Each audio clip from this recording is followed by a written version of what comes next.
जय माँ समले समस्त को जुहार। एटा सेवा फाउंडेशन आम फेर थे बाहरी छूँ। आज हूँ एप्रिल 9 संडे।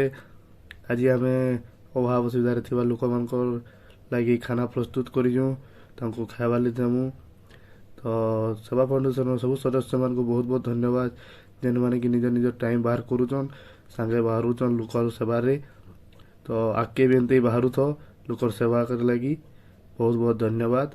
और जेन मान को भी जेन मान पाखे टाइम अच्छे जेन मान को भी लोकर सेवा करवार लिए आगे आवार अच्छे आमको कांटेक्ट करूँ आमर सांगे बाहर लोकर हेल्प करी हेबा। आपण मान सहयोग हेल्प आगे भी बहुत लोकर हेल्प करी पार।